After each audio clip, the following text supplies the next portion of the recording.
শনিবার ইরানে অতর্কিত হামলা চালায় ইসরায়েল। এরপর থেকে বন্ধ মধ্যপ্রাচ্যের আকাশসীমা।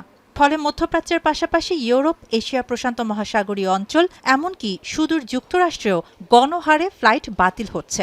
ইউরোপে পরিচালিত এশীয় বিমান সংস্থাগুলিও নিরাপত্তা নিশ্চিতে তাদের রুট পরিবর্তন করছে। ৫ মার্চ পর্যন্ত দোহা, জেদ্দা এবং মদিনার ফ্লাইট স্থগিত করেছে মালয়েশিয়া এয়ারলাইন্স। মধ্যপ্রাচ্যের সকল ফ্লাইট বাতিল করেছে সিঙ্গাপুর এয়ারলাইন্স।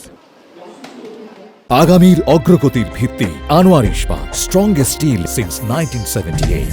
এদিকে লেবাননেও যুদ্ধ ছড়িয়ে পড়ায় ওই অঞ্চলের আকাশপথ প্রায় বন্ধ। আবুধাবি এবং দোহার মতো বড় বিমানবন্দরগুলো বন্ধ রাখা হয়েছে। এমন অবস্থায় সংযুক্ত আরব আমিরাতে আটকা পড়া হাজারো ভ্রমণকারীর খাবার ও আবাসনের দায়িত্ব নিয়েছে দেশটির সরকার।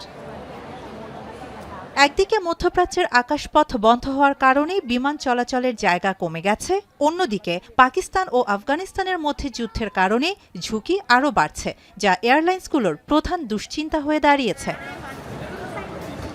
করোনা মহামারীর পর এবারই সবচেয়ে বড় বাধার মুখে বৈশ্বিক বিমান চলাচল। এমন পরিস্থিতিতেও জারি হচ্ছে নতুন নতুন ভ্রমণ সতর্কতা। বিমানবন্দরগুলোতে আটকা পড়েছেন লাখ লাখ যাত্রী। শাহানা জাহান, এখন বিশ্ব।